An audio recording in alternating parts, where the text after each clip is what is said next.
What's up, everyone? Kyle here. I'm really excited to be starting a subscription for this podcast. Now, that doesn't mean that you need a subscription to listen to this podcast, but the benefits of getting a subscription are no ads like this one, and a shout out on each episode, as well as knowing that your money is going towards doing something good. This money is not meant to go to me. Some of it is meant to help me maintain this podcast and keep getting guests on, but most of it is meant to go towards providing school supplies towards kids in need. It's my commitment to put $3 of every monthly subscription towards providing school supplies to kids in need and helping them achieve their goals and dreams as well. This is a passion of mine. This is something that I really have been pursuing. This is why I have started all this, the podcasting, the books, everything like that, was to give opportunities to other people. So I'm very excited to be able to do this now. The subscription is $4.99 a month, so nothing crazy, less one cup of coffee a month, that sort of thing. But it's very exciting, and it's going towards something that I am really passionate about and believe in. And I hope you enjoy the benefits of being a premium subscriber. There'll also be discounts and things along the way that I'll make available to people as time moves on and as this continues to grow. The link to subscribe is in the description below, so check that out. There's also a link to donate towards the mission of providing school supplies to those in need, so you can do that as well. Thanks again, and enjoy the episode.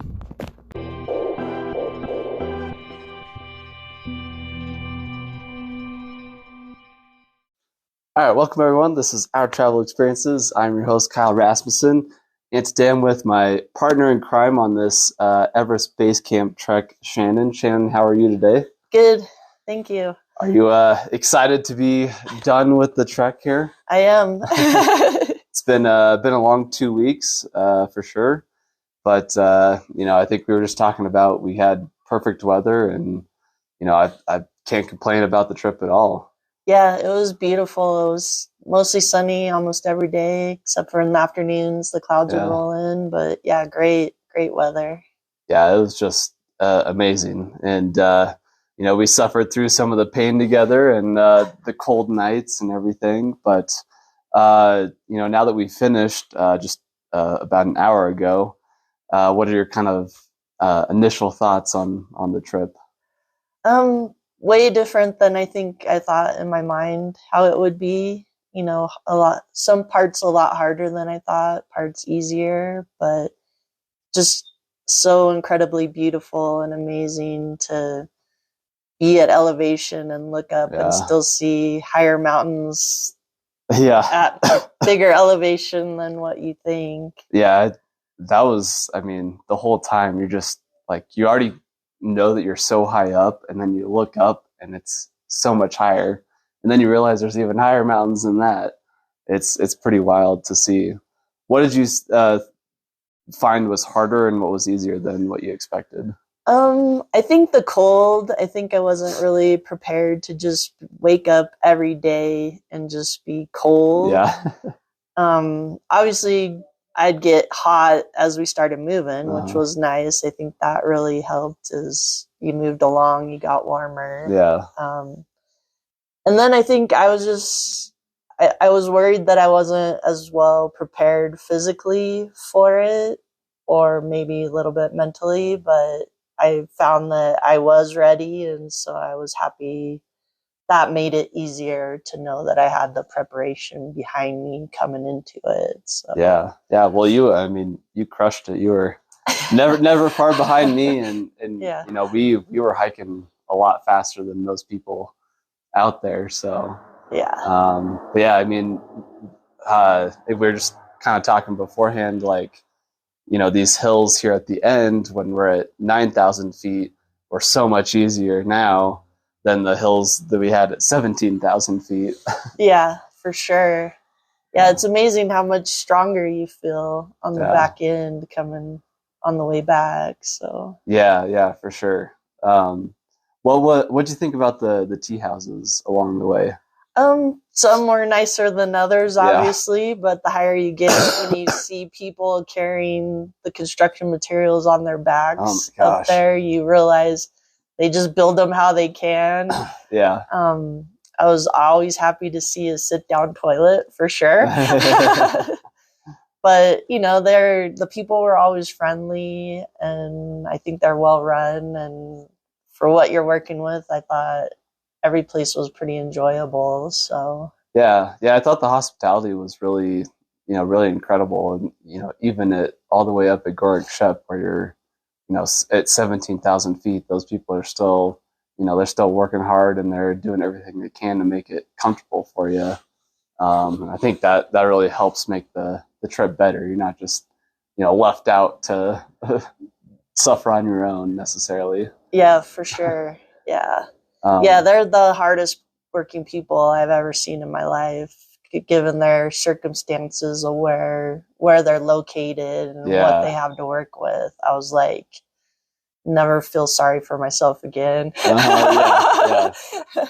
And those porters carrying up construction materials, our bags. We saw people carrying doors. I saw one guy just today carrying a stove. I'm like, man, oh God, yeah. I can't imagine.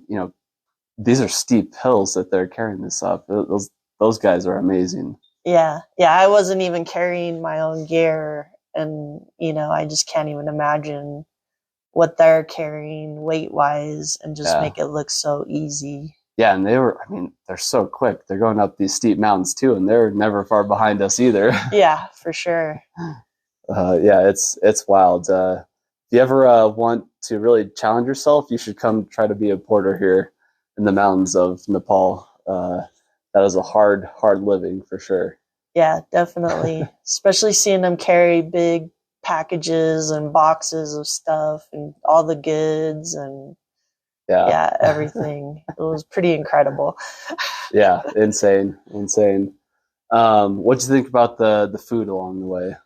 Got a little boring, but I was trying to be more cautious and not get sick versus eat stuff that I thought I wanted to enjoy and eat. Yeah. So I know we're both excited for a cheeseburger. For sure. Cheeseburger and pizza. Yeah. Yeah, I think I was mostly concerned of taking care of myself over food enjoyment on this trip. So I think it worked out well for both of us. We didn't have, did you have any major issues along the way, just in general? No, a few nights of just, feeling a little bit uncomfortable or sick, but never like really got sick or anything. So I'm happy about that for sure. And I don't think either of us really necessarily felt the altitude at all.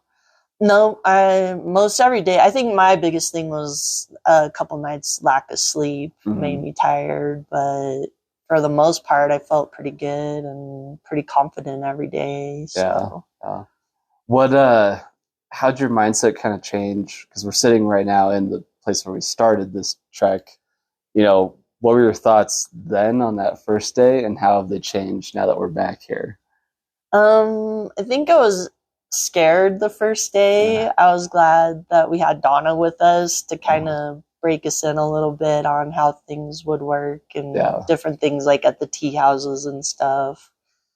Now, obviously, we just met some people and we're giving them advice and we feel like we know everything about trekking in Nepal.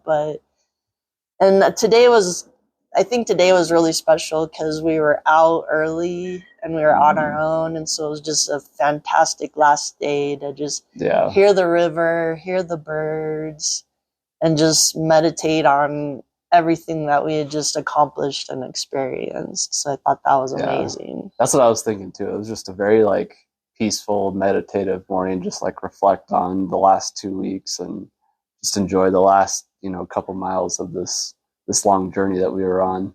Yeah, for sure. It was it was an epic end to an epic adventure for sure. Yeah. And our amazing guide, Anil,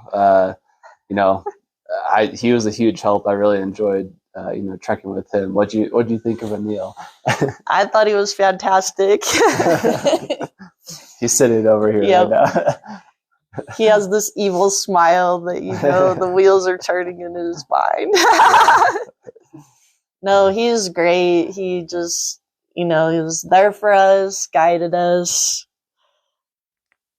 tips on things, and helped you to slow down when you needed to, and just make everything go really smooth. So it was pretty awesome. Yeah, I think he certainly made the trip a lot easier. I know we met some people who were doing it on their own, which, I think would be a really interesting challenge. But like coming up here for the first time, I think it was super helpful to have someone kind of navigate some of those nuanced things for us. Took a lot of the mental pressure out of it. Oh, for sure. Like I would be afraid trying to figure out tea houses and all food and all that stuff. It was really helpful to have someone to rely on and know that it was just taken care of, and you just had to worry about yourself and getting yourself going the next day, for sure. Yeah, definitely. So what were your thoughts when you finally made it to Everest Base Camp? I was pretty excited. Like I mentioned before, it was 25 years in the making for me to get there.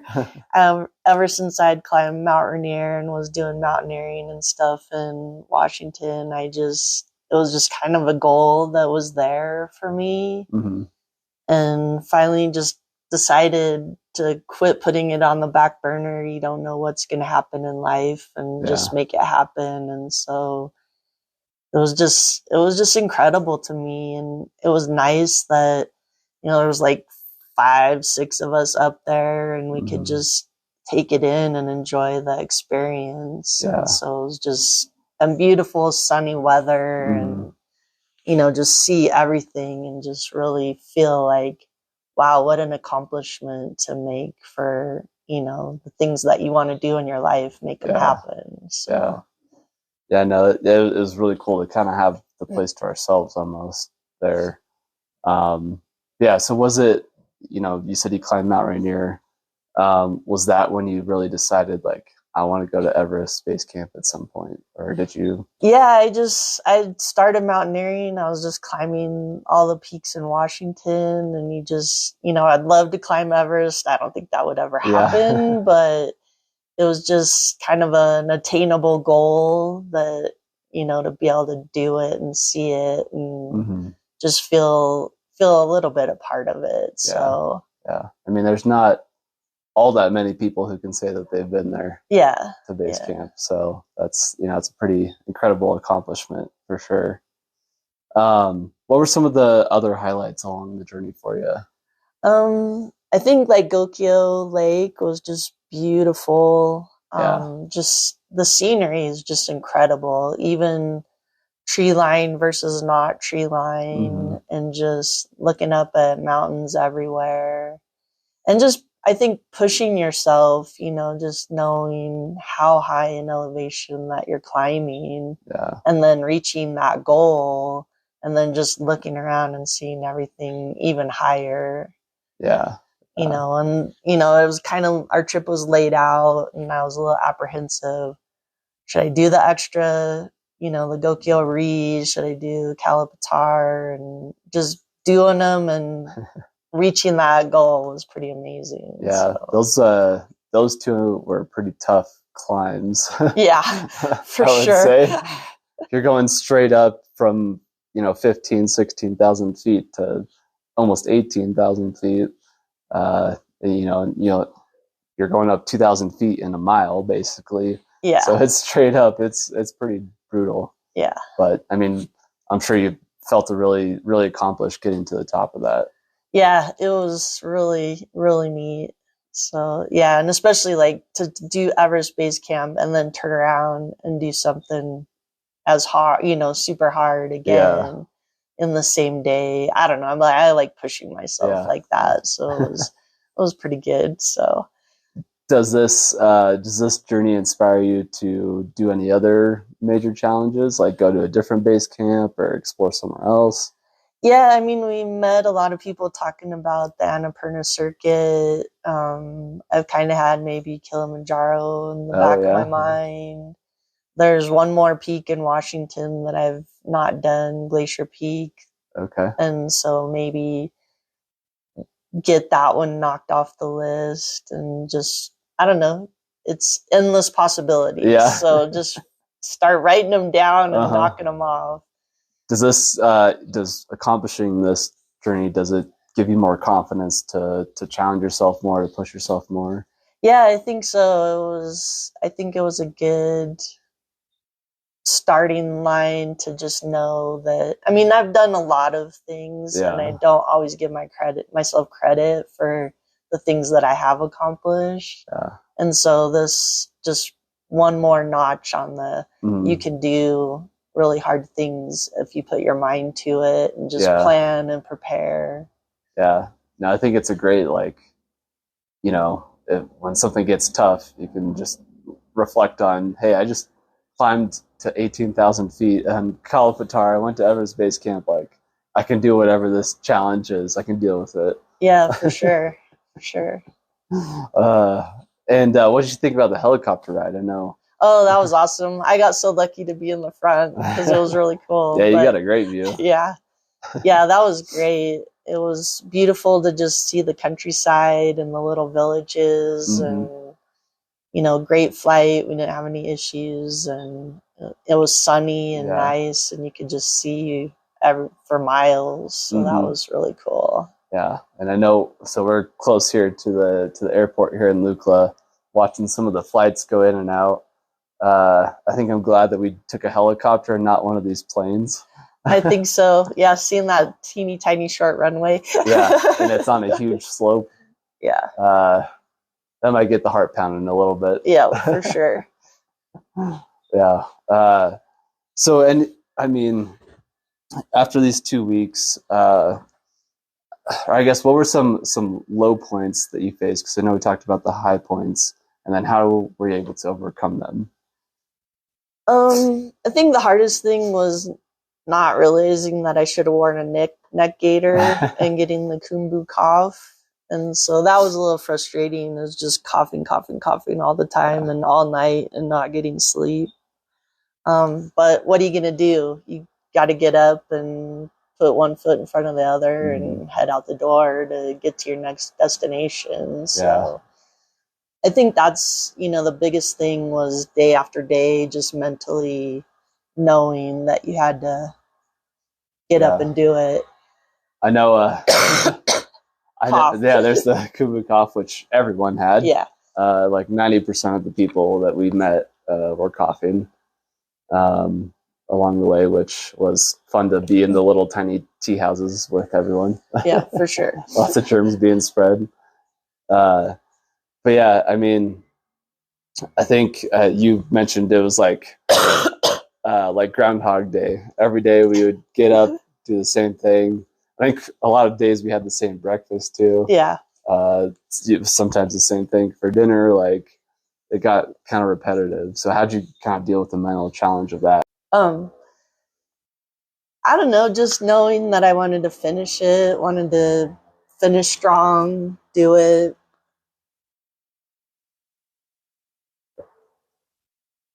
I guess I'm tougher than I think I am sometimes. And so I didn't think it was terrible. I was just, I think you just pull that resilience out of yourself and know that you can do it. Yeah. What's up, everyone? Kyle here. I am super excited to share that my audiobook version of Travel Tips is up now. You can find it on Audible, Libro.fm, and anywhere else that you get your podcasts. Go check it out and buy a copy. It also has 30 minutes, a little over 30 minutes of bonus commentary that isn't in the actual book, so that's a little added bonus. But go check it out. I appreciate all the support, and I hope you guys enjoy the episode. So we had the rest day in Namche Bazaar. What'd you think of Namche? I thought that was a cool little village that we got to spend 3 days in altogether. Yeah, it was neat. There was stuff to check out, the Irish pub. Yeah.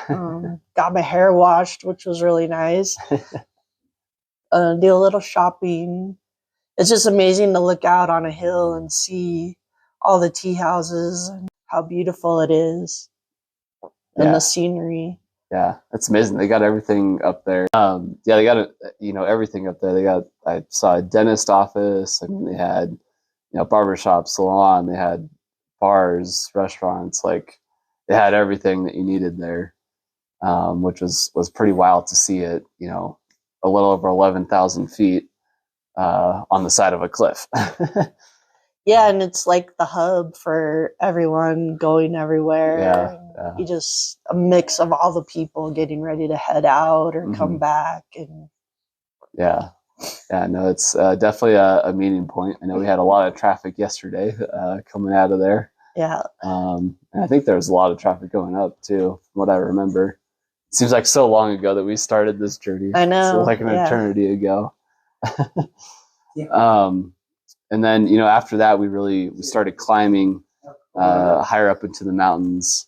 Things get a lot less dense. There's not as much. We're above the tree line.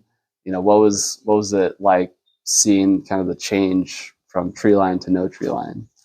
I thought it was pretty interesting. It just gives you a different perspective. It's kind of drier and just different, more rocky and more rock faces, rock peaks. Yeah. A little more desolate. You're just like, wow, how can they live where, there's nothing to block the wind, nothing to block the elements. You're just in it. So yeah, it's amazing how people that's their normal life up there. And they deal with that every day. After a week being freezing cold up there, I was ready to not be above the tree line and be in the cold all the time. It was rough, but pretty incredible journey to say the least. Do you have plans to do this again sometime, maybe? I don't know. I mean, when I was in it, I was like, oh my gosh, I would never come back here ever again. But then kind of when it's over and you've accomplished it, you're like, oh, so amazing. I want to see other sections of the country. Or I want to see different aspects of the mountains. Yeah. As you look back, it's a different view than when you're going down or, whatever. It just changes the different angles as you're looking at it. So yeah. And then talking to other people in the tea houses and the other adventures they've had in different parts of the country, it's like, wow, there's a lot to explore here in Nepal. So yeah, I thought it was fun to, we met a lot of people from around the world, very different parts of the world, and just, getting their perspective on it. I thought it was really interesting. And there's some people who are very adventurous and have done this like many times and done it by themselves. It's kind of interesting to see the different dynamics and how people dealt with, being up here. Yeah. I mean, you have the people that all they do is go to Everest Base Camp and then helicopter off. They don't finish the journey. And then you have other people that don't fly anywhere. They walk in or bus or whatever and navigate it on their own. And so you have all the different aspects. Yeah,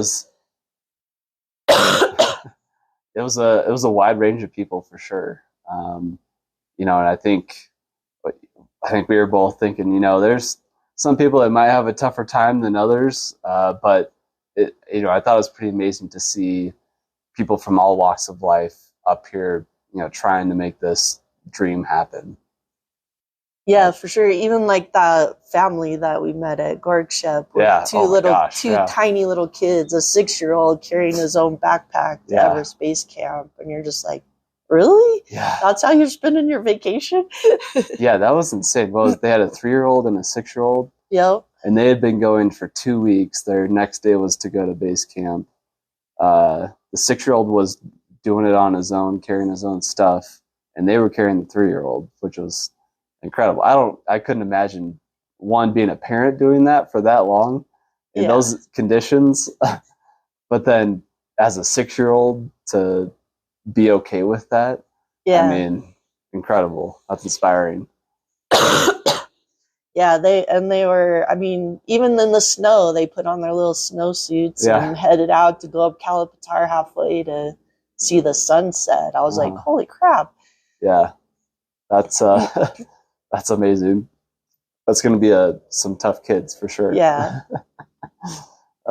Yeah, and then, we saw on the other end of the spectrum, there's probably some people in their like 60s, 70s that were up here, still doing it, which was, really inspiring to see as well. Oh yeah, that older gentleman carrying the full pack on his own, and I was like, wow, he's pretty tough for sure, because I wasn't carrying all my own gear. So yeah, I think more than anything, it's you got to have the right mindset for it and know that this isn't going to be easy, but you just got to keep going to do it, because I think you could be in really good shape and do it really quickly, but if you're like mentally not prepared, it's still going to be really difficult. But even if you're not in very good shape, you might struggle more. But if you're able to keep that mentality up, you could still make it happen, which is kind of cool. Yeah. I mean, we saw, like we were faster, but then you had people out there for the majority of the day and get up and do it again. Yeah. And I think it's just every person being different and knowing what works for them. And yeah, I think it's almost braver to go slower, and you're out there all day in the cold, and then you turn around and do it the next day and the next day and the next day. Yeah. That's pretty amazing.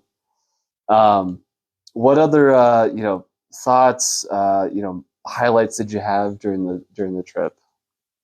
I was glad I was in a smaller group. Yeah. I saw the huge tables of giant groups with all their bags, and I don't know, I think you just miss out on that.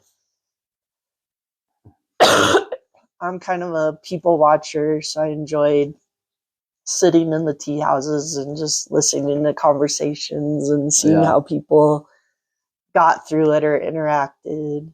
We had some killer Uno games.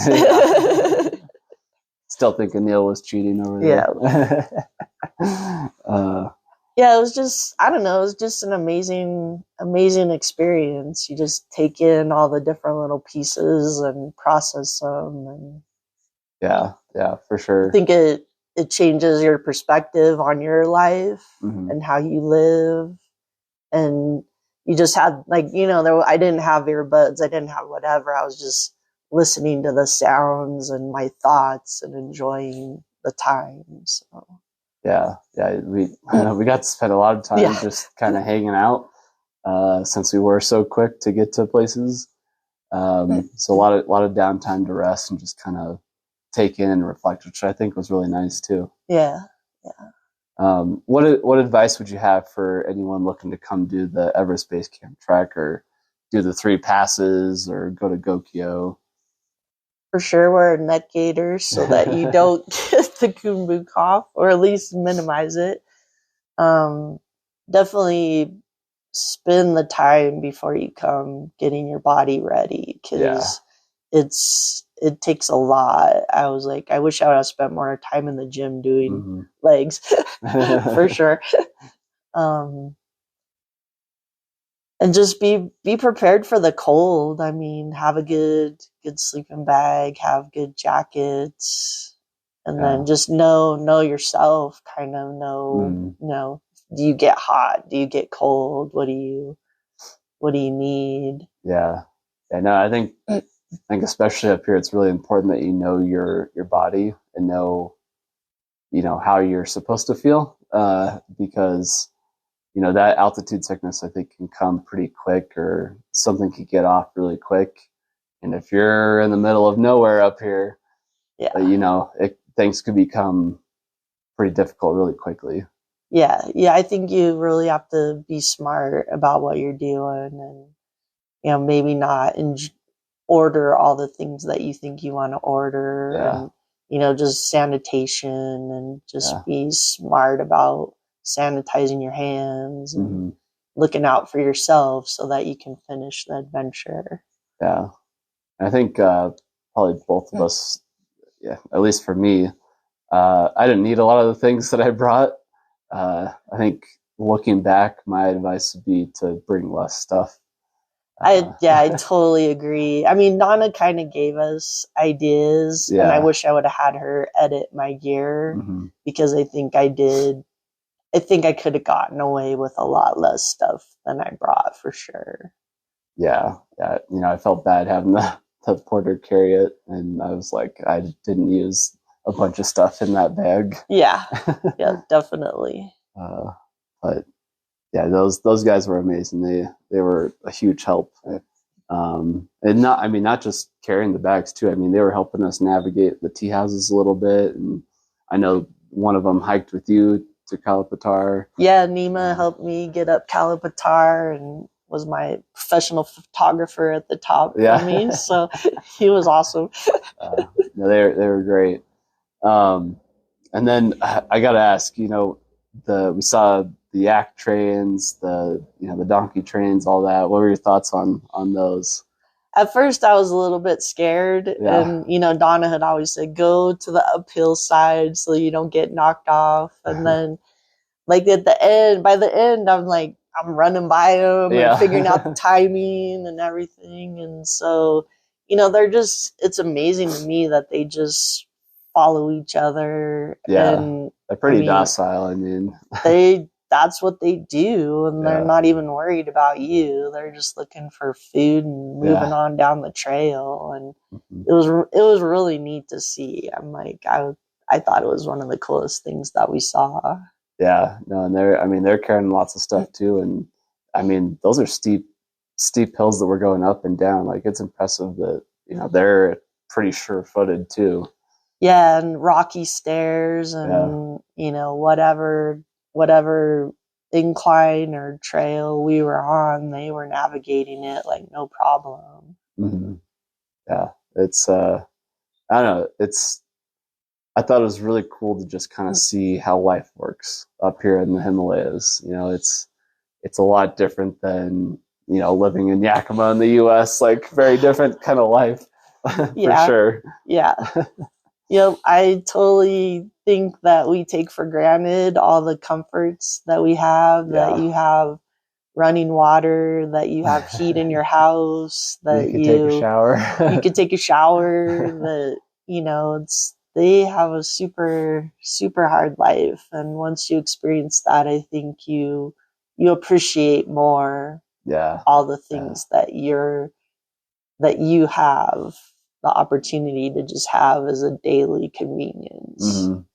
Yeah, I think I really appreciate, so much, just like running water and being able to flush a toilet and stuff like that. Like, there's little things that actually make a big difference up here. So it's pretty amazing. But any last thoughts that you want to share with people on the trip?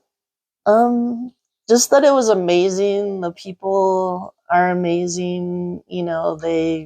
They just sit and visit, they chat, they live their lives and they enjoy it. And, it was nice that we got to share it for a short time and just see how beautiful it is here. It's just an incredible, beautiful country. I really am grateful that I got to come. Yeah, definitely. I feel like I got a lot more respect, one, for these mountains, but just for the people, for the culture. It's been an amazing journey, and it's, on the one hand, I'm glad it's over because I can take a shower and eat a cheeseburger again, but on the other hand, I'm sad because it was really quite an amazing experience. Yep, I totally agree for sure. Yeah, and I guess we should probably thank Donna for helping to make this happen. I know she didn't get to go the whole way with us, but I think she was huge in us making it there. Yeah, Donna's an inspiration to me.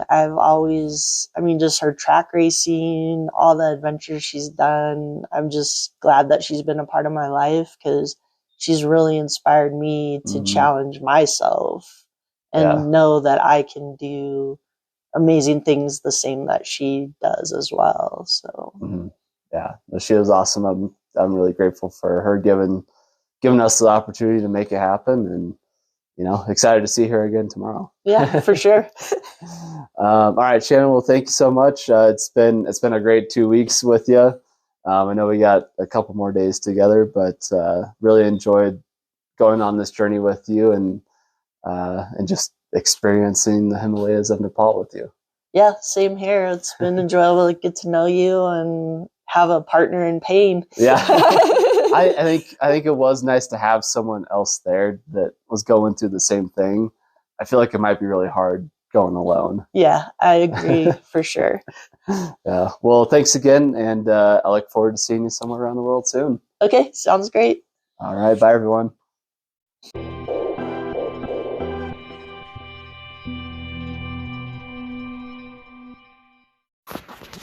Hey everybody, Kyle here. If you enjoyed today's show and want more, you can always check out every episode on Spotify, Anchor, YouTube, and now Amazon Music as well. Just search for Our Travel Experiences on any of those platforms and it will pop up. You can also find everything all in one place on my website, ourtravelexp.com. And if you want to see my travel pictures as well as travel pictures from guests on the show, you can check them out on Instagram. The page is called Our Travel Experiences Podcast. And if you want to share your own pictures on the Instagram page or be a guest on the podcast, you can message me via that Instagram page or email me at ourtravelexperiences@outlook.com. I would love to see your pictures and hear about your travel experiences, so please send them my way. And if that isn't enough for you, make sure to check out my weekly YouTube show, From Around the World Fridays. Every Friday, I'm taking 5 to 10 minutes to answer questions from listeners, share some souvenirs that I bought over the years, share my postcards over the years that I've accumulated, or share videos and pictures from one particular city or country that I visited, and so much more. So check it out, guys. You won't be disappointed, and make sure you go subscribe to that as well. Thanks again for listening, and I'll see you somewhere around the world soon. Thank you to all the listeners and subscribers of this podcast. It's amazing that I get the opportunity to do this and, talk to all of these amazing people around the world and hear their stories and share it with you. It's been a dream doing this. It's a lot of fun, and I'm excited to keep moving forward with it. As always, the subscriptions, $3 of the monthly subscription goes towards providing school supplies to kids in need around the world. And I'll be providing more updates on those, on progress with that as time moves along. But again, hope you enjoyed the episode, and we'll see you next week for another inspiring story and great episode. Have a great week. See you next time.